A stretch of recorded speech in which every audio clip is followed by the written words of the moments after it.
Hello guys, welcome to Darasa. और मैं सुमित शर्मा आपका फिर से स्वागत करता हूं। और हम लोग जो चैप्टर पढ़ रहे थे, कौन सा, स्ट्रक्चर ऑफ एटम, उसको आगे कंटिन्यू करते हुए। लेकिन उससे पहले जो भी लोग चैनल पे नए हैं और आपको अगर वीडियोस पसंद आ रही हैं तो आप क्या काम कीजिए, इन्हें शेयर कीजिए, ज़्यादा से ज़्यादा लाइक करवाइए अपने फ्रेंड्स को, इधर उधर सब जगह पे ज़्यादा से ज़्यादा शेयर कीजिए। चैनल पे नए हैं तो सब्सक्राइब कीजिए, लाइक कीजिए और मुझे सपोर्ट करते रहिए। ऐसे ही आपके सपोर्ट के लिए बहुत बहुत बड़ा थैंक यू। अब तक हम लोग बहुत सारी चीज़ इस चैप्टर के अंदर पढ़ चुके हैं और बहुत ज़्यादा हमारा इंटरेस्टिंग चैप्टर चल रहा है। हम लोगों ने अभी तक इसमें स्ट्रक्चर ऑफ एटम में हमने एटम समझा, एटम क्या चीज़ होती है, एटम के अंदर क्या क्या चीज़ें होती है। हम लोग इसके अंदर इलेक्ट्रॉन खोज चुके हैं, हम लोग इसके अंदर प्रोटॉन खोज चुके हैं, हम लोग न्यूट्रॉन भी देख चुके हैं और साथ ही हम लोगों ने लास्ट वीडियो के अंदर मॉडल पढ़े थे। हम लोग 2 मॉडल पढ़ चुके हैं। कोई बताना चाहेगा? हाँ, बिल्कुल सही बात है। आप लोग सोच रहे होंगे कौन कौन से मॉडल हम लोगों ने पढ़ लिए। तो आप लोग क्या काम कीजिए, लास्ट वीडियो देखिए, ठीक है। हम लोगों ने, मैं बता देता हूँ फिर भी, हम लोगों ने थॉमसन मॉडल पढ़ लिया, हम लोगों ने रदरफोर्ड मॉडल भी बहुत डिटेल में हम लोगों ने स्टडी करी है, ठीक है। तो हम लोगों ने वो दोनों के दोनों मॉडल्स देखे हैं। बहुत अच्छा कंसेप्ट था, बहुत मजा आया इस चीज को पढ़ने में, ठीक। चलो, आज जो हमारा टॉपिक है बहुत इंपॉर्टेंट, और ये समझिए कि इस चैप्टर के लिए एक यू टर्न सा मिला हम लोगों को, ठीक है। अभी तक क्या हो रहा था, रदरफोर्ड सर का जो मॉडल था, हाँ था ना, याद है? सोचो सोचो ऐसे करके, है ना। रदरफोर्ड सर का जो मॉडल था, उन्होंने क्या काम किया, अपना मॉडल दिया था, हाँ। तो उन्होंने क्या काम किया, जब अपना मॉडल दिया, उनके अंदर जो कमी थी, उन कमियों को दूर करने के लिए नील बोर साइंटिस्ट आए और उन्होंने अपना मॉडल रिप्रेजेंट किया। उन्होंने अपना मॉडल दिया, मॉडल देने के बाद उस मॉडल को पढ़ा, हम लोगों ने समझा और जितनी भी सारी कमी थी उनकी, उनको रिमूव आउट करते हुए ये मॉडल बहुत अच्छा मॉडल निकला। लेकिन क्या, आगे देखेंगे, ठीक है ना। चलो, तो आइए इस मॉडल को पढ़ते हैं फटाफट से। चलो चालू, आइए देखते हैं हम लोग क्या बोर मॉडल। सर जरा समझना, कुछ बातें थी जो बोर सर ने हमें बताई। इनका पूरा नाम क्या था, नील बोर, ठीक है। इसके बाद हम लोग आगे पढ़ना स्टार्ट करते हैं, समझते हैं। जब इन्होंने अपना मॉडल दिया तो मॉडल में जो कमियां थी पुराने वाले में, पहली कमी क्या थी कि वो स्टेबिलिटी प्रूफ नहीं कर पा रहे थे। याद दिलवाता हूँ, है ना, एक बार याद दिलवा दे रहा हूँ। आपका ये क्या है, आपका ये क्या है, ये क्या है, ये क्या है, ये क्या है, पॉजिटिवली चार्ज स्फीयर, जिसको क्या बोलते थे, न्यूक्लियस। बीच में बॉल रखी है, पॉजिटिवली चार्ज, दे मारी फेंक के, ठीक है। इसके चारों तरफ क्या घूमता है, इलेक्ट्रॉन घूमता है। ऐसा कुछ किन्होंने बताया था, रदरफोर्ड ने बताया था।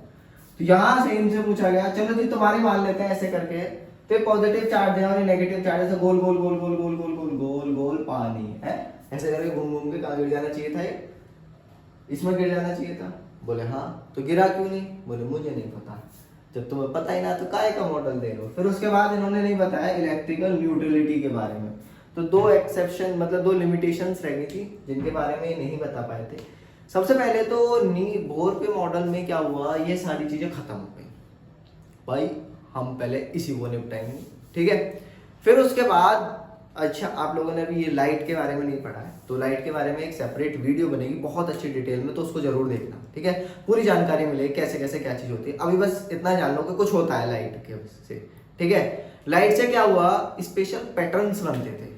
लाइट से क्या होता था, स्पेशल पैटर्न्स बनते थे। अलग अलग एटम अलग अलग अपना स्पेशल पैटर्न देता था, ठीक है, जिसको हम लोग स्पेक्ट्रम के नाम से जानते हैं। क्या, स्पेक्ट्रम। तो हाइड्रोजन एटम जो है वो अपना अलग स्पेक्ट्रम देता था। तो इन्होंने ये भी एक्सप्लेन किया कि ये एटम आखिरकार ऐसा ऐसा पट्टी पट्टी सी क्यों दे रहा है, ठीक है, अलग अलग स्पेक्ट्रम में क्यों दे रहा है, ये पट्टी पट्टी बन नहीं है, ठीक है।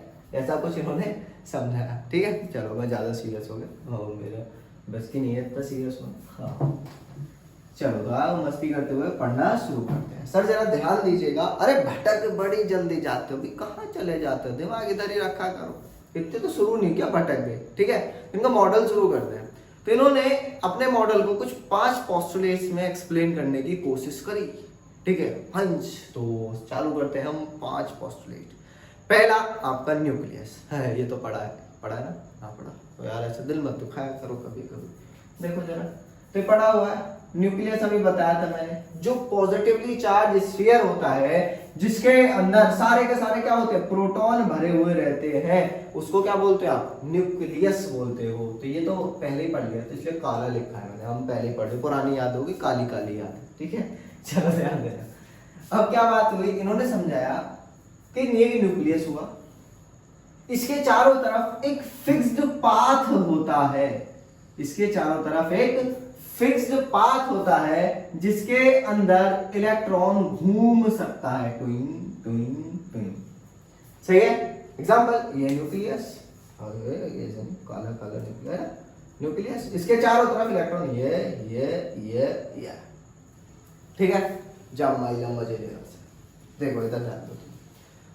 अब इन्होंने बताया कि ये बात तुमने कौन सी नहीं बता दी भाई, ये तो रदरफोर्ड जी भी बता के गए थे।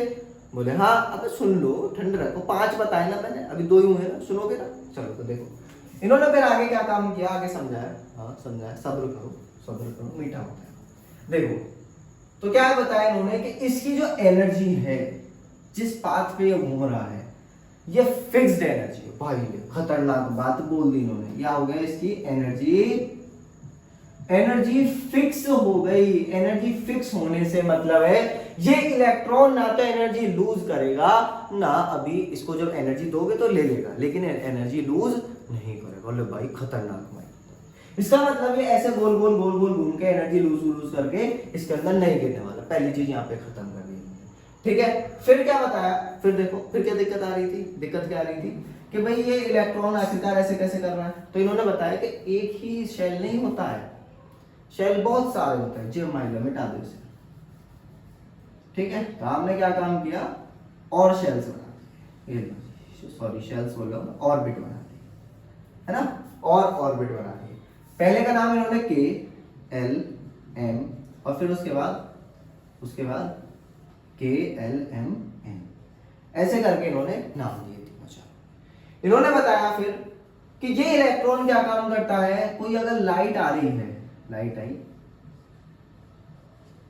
ठीक है, इसके पास एनर्जी है, चलो फ्रीक्वेंसी तो थोड़ा थोड़ा जानते हैं आप। इसकी कोई फ्रीक्वेंसी है रेज न्यू, ठीक है। तो इसकी फ्रीक्वेंसी आई, आने के बाद ये इससे टकराया, ठीक है, टकराया तो ये उस फ्रीक्वेंसी को एक्सेप्ट करके ऊपर जा सकता है, यानी कि अपने से ऊपर वाली ऑर्बिट में क्या काम कर सकता है, जंपिंग जंपक, ठीक है। हाँ, ये क्या काम कर रहा है, यहां से जंप कर गया।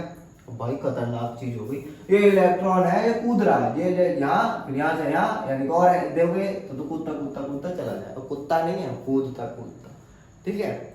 तो ऐसे करके जंपिंग करता क्या काम करेगा, चलता चला जाएगा। अब मुझे बताओ कि सर जरा ये बता दो कि कितनी फ्रीक्वेंसी चाहिए। तो इन्होंने क्या काम किया, बता दिया बड़े आराम से, अमूल माचो बड़े आराम से।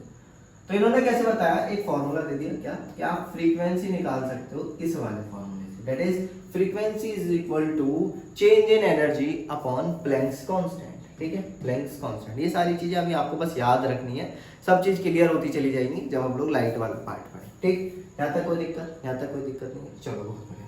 अब इन्होंने क्या काम किया, ये हर शेल के पांचवा जो था, पहला कौन सा था तुम्हारा, न्यूक्लियस, दूसरा कौन सा, हाँ, तीसरा कौन सा ना, तीसरा कौन था देखते तो बता दो कम से कम, ठीक है। तीसरा है एनर्जी फिक्स, पहला क्या है न्यूक्लियस, दूसरा क्या है ऑर्बिट, तीसरा क्या है एनर्जी फिक्स, चौथा क्या है फ्रीक्वेंसी, पांचवा क्या है एंगुलर मोमेंटम।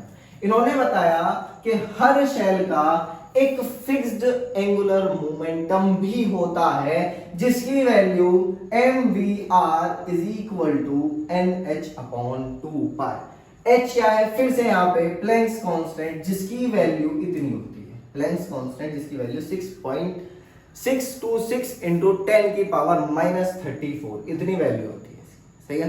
चलो बहुत बढ़िया, एकदम मजा आ गया भाई, ठीक है। अब मैंने क्या काम किया, इस h/2 की वैल्यू निकाल दी है, याद रखो, अच्छी बात, नहीं तो कोई दिक्कत नहीं, आप ऐसे करके वैल्यू भी रख सकते, ठीक है। अब देखो इन्होंने क्या काम किया, चीजें फिक्स कर दी। तो जब चीजें फिक्स होने लग जाती है, अभी के दिमाग में बस इतना रखना कि जब चीजें फिक्स होने लग जाती है तो उसको बोलते हैं क्वांटाइज्ड। तो यहाँ पे चीज क्या कर दी इन्होंने, फिक्स कर दी, भाई ये चीज टक से फिक्स हो गई है, ठीक। जब ये फिक्स हो गई तो इसका मतलब इन्होंने क्या काम किया, इसको क्वांटाइज कर दिया। और इंपॉर्टेंट बात, इसको किस नाम से जाना गया, बोर क्वांटाइज्ड पोस्टुलेट, सही है। इतनी चीज समझ में आ गई। तो इन्होंने क्या काम किए, 5 पोस्टुलेट में अपना मॉडल समझाया, समझाने के बाद ऐसा करके स्ट्रक्चर बना दिया, बोले ये रहा हमारा मॉडल, ये इलेक्ट्रॉन ऐसे ऐसे घूमता रहेगा, जब एनर्जी लूज नहीं होगी तो जो इसमें गिरेगा नहीं, अब लाइन स्पेक्ट्रम कैसे एक्सप्लेन कर दिया भाई, लाइट आई, इन्होंने एब्जॉर्ब करे, एब्जॉर्ब करने के बाद ये जंप, किन्होंने एब्जॉर्ब करी, इलेक्ट्रॉन ने एब्जॉर्ब करी और ये जंप करते करते करते चले गए। ठीक है, इन्होंने इतनी बात समझा दी। बोले ये रहा भाई साहब हमारा मॉडल। ठीक, ये यहाँ पे नहीं रुके बाबा, यहाँ पे रुक जाओ, टेंशन खत्म थी, ये दिमाग में कीड़ा उठा ना, हम पढ़ेंगे और पढ़ेंगे, तो पढ़ लो भैया। इन्होंने क्या काम किया, यहां से न्यूक्लियस से और यहां से ऑर्बिट तक का डिस्टेंस कैलकुलेट कर ले, यानी कि ये रेडियस कैलकुलेट करने में सक्षम रहे। इन्होंने हर शेल की एनर्जी भी बताई कि भाई इतनी एनर्जी होगी इस शेल की, इसकी इतनी होगी, इसकी इतनी होगी, इसकी इतनी होगी। ठीक है, इन्होंने और क्या काम किया, इसकी वेलोसिटी भी निकाल दी। लो जी, वेलोसिटी भी निकाल लो, खाल कर खेल का था। पूरे तरीके से इन्होंने एक्सप्लेन किया कि भाई रेडियस ऐसे ऐसे करके निकालोगे, एनर्जी ऐसे ऐसे करके निकालोगे, वेलोसिटी ऐसे ऐसे करके आप लोग कैलकुलेट कर सकते हो। पूरा मैथमेटिकल तरीके से इन्होंने समझाया, और समझाने के बाद बोले ये मेरा मॉडल ये पूरा हो गया। सही है, फिर उसके बाद देखते हैं कैसे कैसे इन्होंने क्या क्या चीज समझाई, उसको देखना शुरू करते हैं। अरे भटक मत जाना तुम लोग भाई, इधर ही ध्यान देते रहना। तो मॉडल दिमाग में है ना, मैं मिटा दूं उसको, चलो बहुत बढ़िया। तो ये लो जी आपका मॉडल। अब देखना, हम बात करते हैं सबसे पहले रेडियस। रेडियस आखिरकार कहीं से निकल के आई, देखो जरा। तो रेडियस के बारे में चर्चा कर लेते हैं थोड़ा सा। रेडियस, अच्छा हाँ एक चीज, ये जो मॉडल है ये सिर्फ इन्होंने हाइड्रोजन एटम के लिए समझाया था, तो हमने भी किसके लिए समझाया, बस ये हाइड्रोजन एटम के लिए समझाया। लेकिन हम इसको अलग अलग एटम्स के लिए अप्लाई कर सकते हैं कहीं कहीं, तो वो भी हम देखेंगे कि अलग अलग एटम्स के लिए अप्लाई कैसे कैसे होगा। तो चालू करते हैं रेडियस ऑफ एटम से। रेडियस ऑफ एटम देखो, देख रहे हो, मान लो देख रहा सर, तुम ना बहुत पढ़ा रहे हो, मैं इतना थोड़ी पढ़ाता है कोई। सही है, तो रेडियस ऑफ एटम अगर आप देखोगे तो देखो जैसे पॉजिटिव चार्ज, इधर ही रहा इलेक्ट्रॉन, ऐसी तो मॉडल था इनका, टेढ़ा टेढ़ा बन गया। चलो थोड़ा सा एडजस्ट कर लेना, समझ लो ना, ऐसे पूरा फील मतलब थोड़ा सा टेढ़ा हो गया। ठीक है, अब देखो जरा ध्यान दो, तो ये इलेक्ट्रॉन इसके चारों तरफ ऐसे करके घूम रहा है। बोले भैया ये बता के फोर्स कैसे बैलेंस हो रही है। बोले देखो सर, ये अपनी तरफ अट्रैक्शन की फोर्स लगाता है, और जब आप किसी चीज को घुमाते हो तो उसमें सेंट्रीफ्यूगल फोर्स बाहर की तरफ लगती है। लो जी, तो एफ सी यहाँ पे लग रही है, और एफ इलेक्ट्रोस्टैटिक ये लग रही है। ये दोनों फोर्सेस आपस में बैलेंस है, जिसकी वजह से इलेक्ट्रॉन टक टक टक टक घूमता रहता है, ना इधर जाता है ना इधर जाता है, बीच में यूं यूं यूं घूमता रहता है, गोल गोल गोल गोल गोल पानी है ना, ऐसे करके घूमता रहता है। समझ में आया? तो इसका मतलब हम लोग यहां से क्या चीज निकाल सकते हैं कि एफ सी की वैल्यू क्या है, एफ ई के बराबर, यानी कि इलेक्ट्रोस्टैटिक फोर्स के बराबर।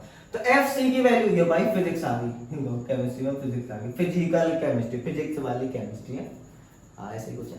तो देखो F C M V square upon R is equal to, ये आपने नहीं पढ़ा है अभी, यहाँ 12th क्लास में पढ़ेंगे, तो अभी आ गया तो पढ़ना पड़ेगा। के Q1 Q2 upon are square. Are क्या है, आर है यहां से और यहां तक के डिस्टेंस को क्या बोला इन्होंने, रेडियस। ठीक है, ये क्या हो गया आपका, रेडियस हो गया। अब जरा ध्यान देना, मैं इसको यहां से इस फॉर्मूले से मैं क्या चीज निकालनी है, मेरे को रेडियस निकालनी है। तो बस इतना ही काम करना है। ले तो भाई खुचिक खुचिक के लिए ये माइला काट दिया, ठीक है, तो राजू से राजू गया, आर से आर गया, तो आपका क्या बचा, इसको इधर भेज दो, उसको उधर भेजो, ट्रांसपोर्टिंग खेलते हैं। तो R इज इक्वल टू के Q1 Q2 upon M V square. Sir यहां तक समझ में भाई, रेडियस निकली आई, निकली आई ना, नहीं आई, क्यों, तुम्हें ये पता है वेलोसिटी कितनी तेज घूम रहा है, नहीं पता ना, और जो घूम रहा है बस घूमता रहा, तुम्हें नहीं पता जब ये कितनी वेलोसिटी से घूम रहा है, हाँ अपनी नहीं पता कि हम कहाँ घूम रहे हैं, तो इसकी क्या पता है बाबा। ठीक है, चलो देखना। तो फिर हम लोगों ने फिर क्या काम किया, इन्होंने क्या काम किया था, एंगुलर मोमेंटम जो का खो गया ये रहा। ठीक है, तो इन्होंने देखा आर की वैल्यू देखने के बाद हमने M V R is equal to N H upon 2 ये लगाया। ये क्या था, एंगुलर मोमेंटम, आपका पोस्टुलेट नंबर 5। जरा ध्यान देना, आप जब इसको सॉल्व करोगे यहाँ से किसकी वैल्यू निकालोगे, v is equal to N H upon 2 pi और मल्टीप्लाई 1/m, यही वैल्यू आएगी क्या, है ना। अब ये वैल्यू को उठा के इसमें पुट दो, पुट दो मतलब रख दो, है नहीं तो कोई करने घबराने वाले हो, पुट दो कहाँ से आया, मस्ती मजाक चलता रहता है, ठीक है। तो r इज इक्वल टू, जब आपने वैल्यू इसमें रखी तो कितना आएगा जरा देखना, r इज इक्वल टू कौन से वाले में रखें, इस वाले, तो k q1 q2 अपॉन, देखना जरा m, सही। अब v की वैल्यू रखी आपने कितनी, n h अपॉन 2 पाई मल्टीप्लाई 1/m r का होल स्क्वायर। क्लियर, यहां तक समझ में आया ना। अब मैं क्या काम करूं, इसको थोड़ा सिंप्लीफाई करने के लिए, देखना जरा आप लोगों को समझाने के लिए खासकर, अपॉन इसके नीचे 1/m, ये हो गया n square h square upon 2 पाई, ये 2 पाई का लिख दो 4 स्क्वायर होगा तो 4 पाई स्क्वायर m स्क्वायर और r का भी स्क्वायर हो जाएगा। यहां तक समझ में आ गया ना, पक्का। चलो तो बहुत बढ़िया, आराम से ठंडे दिमाग से इसको सॉल्व करना है। अब देखो ये अपॉन में तो ये आ जाएगा और ये वाला यहीं रह जाएगा ऐसे करके, ठीक है ना, याद होगा ऐसे थोड़ी थोड़ी चीजें तुम्हारी। तो r की वैल्यू जो आपके पास आई, r is equal to k q1 q2 multiply ये 4 pi square m square r square, आपने वैल्यूज रख दी। उसके बाद इसको अपॉन, अपॉन में क्या है आपका, देखो ठीक, अपॉन में क्या है m multiply n square h square. Sir कुछ कुछ खेल, देखो काट दिया, लंबा काटा पीटी कर दी, सही। और कुछ कट रहा है क्या, देखना कट रहा, चलो ध्यान दो। अब आप क्या काम करोगे, आर लेके आना है इधर, है ना। तो आर आप जब इधर लेके आए तो ये बना आर अपॉन आर स्क्वायर, ये स्क्वायर से स्क्वायर कट गया, ये क्या हुआ आपका के q1 q2 multiply 4 pi square m upon n square h square. Sir ये 1/r की वैल्यू है, आपको किसकी निकालनी है, r की। तो रेसिप्रोकल कर दे, घुमा दिया, पलट दिया भाई, ठीक है, एकदम से इन्होंने जज्बात पलट दिए, ठीक है। तो वही वाले पलटा हो गया, n स्क्वायर अब h स्क्वायर अपॉन क्या हुआ k q1 q2 4 pi square m। तो आपकी जो r की वैल्यू आई वो इतनी आ गई, आपकी जो r की वैल्यू आई वो कितनी आ गई, इतनी आ गई। यहाँ तक समझ में आया, यहाँ तक क्लियर है ना सभी लोगों को, सही। अब क्या हुआ, हम लोग वैल्यू रखेंगे। वैल्यू रखने से पहले आप लोगों को मैं एक समझाना चाहूंगा, ये Q1 और Q2 क्या है। सर ये Q1 और Q2 क्या है, ये चार्ज है, ऐसा लग रहा है Q2 नहीं है, Q2, तो ये चार्ज है, इसको ले लेते हैं हम लोग Q2 और इसके ऊपर जो चार्ज है ये हो गया Q1। जरा ध्यान देना, बहुत छोटी सी जगह में ही समझ जाओगे, आप समझ जाओगे, हाँ मुझे उम्मीद है, क्योंकि मैं समझाऊंगा, सही है। तो आप अगर यहाँ पे देखोगे तो चार्ज ऑन न्यूक्लियस, क्या है ये, चार्ज ऑन न्यूक्लियस। सर एक बात बताओ, न्यूक्लियस के अंदर चार्ज कौन देता है, प्रोटॉन। तो प्रोटॉन पे कितना चार्ज होता है, ई का मतलब क्या है 1, ई का मतलब ई नहीं है, ई का मतलब है, ई कितना चार्ज है तुम्हारा 1.6 इंटू 10 की पावर -19, है ना। इसी चीज को क्या बोलते हैं आप, ई। अब आपका इलेक्ट्रॉन के ऊपर भी कितना चार्ज है, ई। तो जब प्रोटॉन के ऊपर चार्ज ई और इलेक्ट्रॉन के ऊपर भी चार्ज ई, तो Q1 और Q2 की वैल्यू भी आपको समझ में आ गई होगी क्या होने वाली है। अब जरा थोड़ा सा दिमाग, थोड़ा सा अटेंशन मुझे नहीं चाहिए। अब 1 मिनट के लिए इसको सपोज करो कि ये जो है न्यूक्लियस, ये आपका न्यूक्लियस जो है हाइड्रोजन एटम का नहीं, कतई नहीं है, ठीक है। ये किसका है, किसी और एटम, सही है। ये क्या है आपका हाइड्रोजन एटम का न्यूक्लियस नहीं है, किसी और एटम का है। तो सर जरा ध्यान देना, तो जब ये किसी और एटम का है तो आपको क्या काम करना है, इसमें क्या होंगे, बहुत सारे प्रोटॉन होंगे, नंबर ऑफ प्रोटॉन्स होंगे, है ना। तो हम मान लेते हैं इसके अंदर कितने हैं, Z, यानी कि Z नंबर ऑफ प्रोटॉन्स हैं, यानी कि ये क्या होगा इसका एटॉमिक नंबर, है ना। ये भी समझाएंगे अभी, ये क्या होगा इसका एटॉमिक नंबर, ठीक है। तो Z क्या हो गया इसका एटॉमिक नंबर। तो इसके अंदर जो क्या होंगे आपके, बिल्कुल सही समझ गए, सही है। तो इसके अंदर नंबर ऑफ या चार्ज, टोटल चार्ज निकालोगे ना, चार्ज ऑन न्यूक्लियस, या Q2 की वैल्यू लिख दूं, जगाता हूं, तो Q2 की वैल्यू जो होगी वो कितनी होगी, Ze, और Q1 की वैल्यू तो इलेक्ट्रॉन का चार्ज देख रहे हैं आप, तो वो क्या होगी E। यहाँ तक क्लियर, यहाँ तक समझ में आ गया ना। अच्छा ये वाला आप लोग एक बार ये स्क्रीनशॉट वगैरह जो लेना चाहो वो कर सकते हो, और जो लोग लिख रहे हैं वो लोग लिख लीजिए, वीडियो पॉज वॉज कर कर आके। मैं इसको यहाँ कर रहा हूँ, थोड़ा सा जगह का प्रॉब्लम हो रहा है। दो जी, तो क्या हुआ, आपने क्या काम किया वहां पे Q1 Q2 की वैल्यूज समझ रहा है क्या काम। तो अब देखना जरा, मैंने क्या काम किया, Q1 की वैल्यू कितनी रख दी E, और Q2 की रख दी कितनी Ze। Z क्या है यहाँ पे, एटॉमिक नंबर।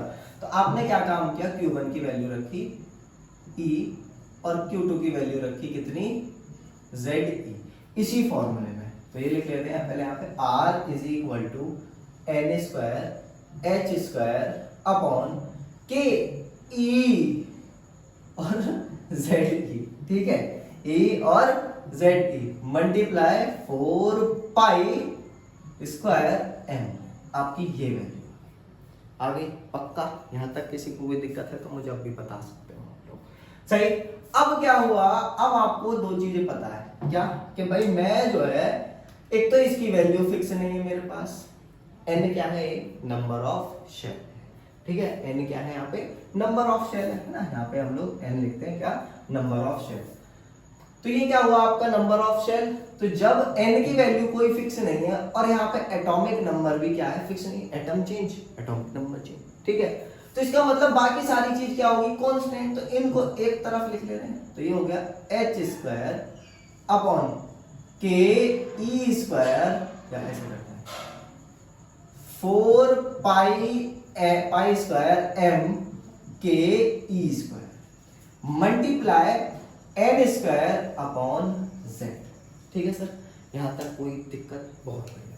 तो अब आपको क्या काम करना है, वैल्यूज पुट करनी है। तो h की वैल्यू रखोगे कितने, 6.626 इंटू 10 की पावर -34, k की वैल्यू यहाँ पे आप 1 रखोगे, m की वैल्यू आपको मास ऑफ पता है, इलेक्ट्रॉन 1.9 इंटू 10 की पावर -31, उसके बाद e की वैल्यू रखोगे 1.6 इंटू 10 की पावर -19, उसके बाद आपका क्या बचा, पाई की वैल्यू आपको पता है 3.14। ये सारी वैल्यूज रखने के बाद जब आप इसको सॉल्व करोगे तो आपके पास जो आंसर आया वो आया कितना, 52.9, है ना, आपके पास जो आंसर आया वो आया 52.9 n स्क्वायर अपॉन z, ये आया पिकोमीटर, ठीक है, जिसमें आया आपका पिकोमीटर, pm में आ गया, सही है। अगर मैं इसी को एंगस्ट्रॉम में लिखना चाहूं तो एंगस्ट्रॉम में लिखने के लिए मैं क्या काम करूंगा, ये होगा 0.529 n स्क्वायर अपॉन z, और ये हो गया आपका एंगस्ट्रॉम। एंगस्ट्रॉम मतलब 10 की पावर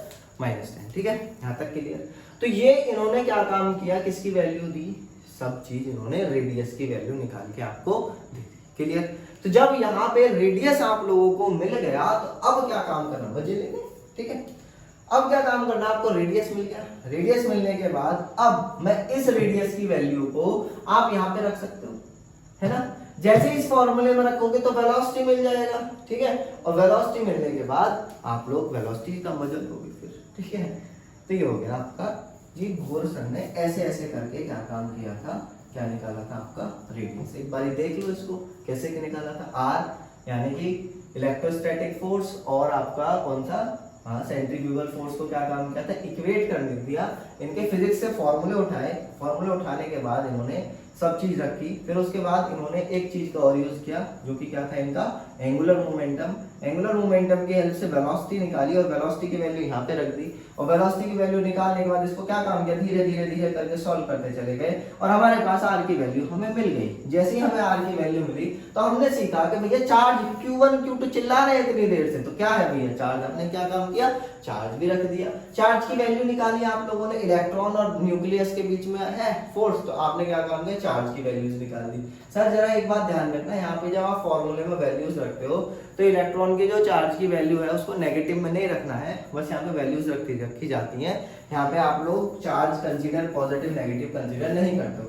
फिर उसके बाद हम लोगों ने इसको सॉल्व किया, सॉल्व करने के बाद जो भी तुम्हारा सॉल्व करके आया वो ये लगभग अप्रोक्स तुम्हारी इतनी वैल्यूज आपके पास आ जाती है। के की वैल्यू यहाँ पे 1 रखी, ठीक है, सीजीएस सिस्टम में, बाकी इसकी एक और वैल्यू भी होती है ना, तो वो हमारे लिए अभी इतना कुछ खास नहीं है। कभी ये चीज़ सोचने लग जाओ पाई नहीं है बाबा बाबा क्या, ठीक है बता दे रहा हूँ। 9 इंटू 10 की पावर कितना होता है, शायद 11 होता है, नहीं ये होता है 9 इंटू 10 की पावर 9, इतना होता है ना। तो इतना तुम्हारा वैल्यू हो गया इसका, ठीक। इतनी चीज समझ में आ गई, यहाँ तक कोई दिक्कत, पक्का, चलो बहुत बढ़िया। तो ये रेडियस निकल के आ गई। अब हमने क्या काम करना है, इस रेडियस को इस वाले फॉर्मूले में रख देना है और यहाँ से क्या काम करना है, वेलोसिटी की वैल्यू निकालनी है। अब मैं पूरा डेरिवेशन नहीं करने वाला है ना, इतना अच्छा नहीं हूँ मैं, ठीक। तो आप लोग क्या काम करोगे, अभी यहीं से देखो, मैं थोड़ा सा यहाँ से आपने स्क्रीनशॉट ले लो पहले इसका, है ना। चलो बहुत बढ़िया। तो आप क्या काम करने वाले हैं इसमें, यहाँ पे v की वैल्यू निकालने वाले हैं, ठीक है। वीडियो बहुत लंबा हो जाएगा तो एनर्जी के लिए अलग वीडियो डाल देंगे, ठीक है ना। तो v is equal to NH upon 2 pi into 1 upon m into r की वैल्यू ये वाली सारी कहाँ गया, ये रहा, ये वैल्यू यहाँ पे रखती है, ठीक है। इक्वेशन डाल सकते हो, है ना। From equation 1 putting these value. आप लोग बात आया था फोटो खींच के कमेंट सेक्शन में सारी चीजें बताओगे मुझे, इतनी इतनी सारी सॉल्व करके आ रही है, ऐसे ऐसे चीजें हो रही हैं, ठीक है। तो आप लोग के लिए v की वैल्यू आप लोग कैलकुलेट करोगे आराम से, ठंडे दिमाग से सॉल्व करना। सॉल्व करने के बाद मुझे v की वैल्यू चाहिए ही चाहिए आप लोगों से, तो खास जब आप इसको सॉल्व करोगे तो v की वैल्यू आएगी 2.18 इंटू 10 की पावर 6, 2.18 इंटू 10 की पावर 6 सेंटीमीटर, है ना, ऐसे कुछ आएगी 10 की पावर 6। अब ये z और n की वैल्यू देखो कैसे कैसे चेंज होगी, है ना। तो ये होगा z अपॉन n, ठीक है। ये क्या हुआ आपका z अपॉन n, ठीक है। और ये आया तुम्हारा सेंटीमीटर पर सेकंड। अब इसको आप लोग इसमें चेंज कर सकते हो, मीटर पर सेकंड में चेंज कर सकते हैं, आप लोग आराम से कर लेना, ठीक है। सॉरी गलत हो गया, हाँ सेंटीमीटर में नहीं, ये वैल्यू है मीटर पर सेकंड में। जब आप इसको सेंटीमीटर में चेंज करोगे तो आराम से ठंडे दिमाग से इसको कर लेना, ठीक है। तो ये हो गया आपका खत्म, 10 की पावर 6 मीटर पर सेकंड, ठीक है। तो ये वेलोसिटी आ गई, समझ में आया। तो आप लोगों ने क्या काम किया, आज हम लोगों ने बोर मॉडल पढ़ा। बोर मॉडल, बोर जो भी था तुम्हारा, ठीक है। हम लोगों ने क्या देखा, न्यूक्लियस बीच में, इसके चारों तरफ क्या घूमता है, ये चीज याद रखने वाली। इसके चारों तरफ आपका कौन घूमता है, इलेक्ट्रॉन घूमता है। तो जब आप इसका चारों तरफ इलेक्ट्रॉन घूमता है तो इलेक्ट्रॉन एक फिक्स पाथ में घूमता है, जिसको आप लोग क्या बोलते हो, ऑर्बिट बोलते हो। एक ऑर्बिट नहीं होती, बहुत सारी ऑर्बिट्स होती हैं जिनके अंदर ये घूमता है, जिनका नाम दिया कि LMN, ठीक है। फिर उसके बाद क्या हुआ, इनकी वैल्यू क्या होती है, एनर्जी की वैल्यू फिक्स होती है। और एक जगह से दूसरी जगह पे जब इलेक्ट्रॉन जंप करता है तो एनर्जी एब्जॉर्ब करता है विद सुटेबल फ्रीक्वेंसी, यानी कि एक सुटेबल फ्रीक्वेंसी की एनर्जी एब्जॉर्ब करी। एब्जॉर्ब करने के बाद जंपिंग झपक झपक झपक खेला, खेलने के बाद इसका मतलब ये एक तरीके का पैटर्न शो कर सकता है। इन्होंने बताया कि इसी वजह से line spectrum of hydrogen atom दिखता है, ठीक है। पोस्टुलेट नंबर 4 में इन्होंने एक्सप्लेन किया। 5वां इन्होंने बताया कि भाई सारी चीज फिक्स है, तो इसका इन्होंने बताया कि इनका एंगुलर मोमेंटम में क्या है, फिक्स है, जिसकी value mvr is equal to NH/2π है। जब आपने इसको सॉल्व किया आपके पास वैल्यू आ गई, h की वैल्यू प्लैंक्स कांस्टेंट है, आपने प्लैंक्स कांस्टेंट की वैल्यू भी देख ली। फिर उसके बाद इन्होंने यहाँ तक नहीं रुके, मॉडल समझ में आ गया हमें कि ऐसे ऐसे करके मॉडल दिया, लेकिन इन्होंने बताया कि भाई देखो रेडियस भी निकल के आ सकती है आपके एटम की। तो इन्होंने क्या काम किया, फिजिक्स की एंट्री करवाई। एंट्री कराने के बाद इतना लंबा चौड़ा डेरिवेशन हुआ। डेरिवेशन होने के बाद आपके पास क्या आया, रेडियस निकल के आया। रेडियस से इन्होंने क्या काम किया, वेलोसिटी की वैल्यू निकाली। और वेलोसिटी के बाद अब लास्ट कंसेप्ट जो बचा हुआ है बोर मॉडल के अंदर, दैट इज द एनर्जी, ठीक है। यहाँ पे हम लोग कैलकुलेट करने वाले हैं टोटल एनर्जी। यहाँ तक कोई भी प्रॉब्लम होती है, आप लोगों को समझ में आया, वीडियो अच्छी लगी तो जरूर लाइक जरूर कीजिएगा, शेयर जरूर कीजिएगा और मुझे बहुत सपोर्ट कीजिएगा। आपके सपोर्ट के लिए थैंक यू वेरी मच, ठीक है। चलो आज के लिए काफी है।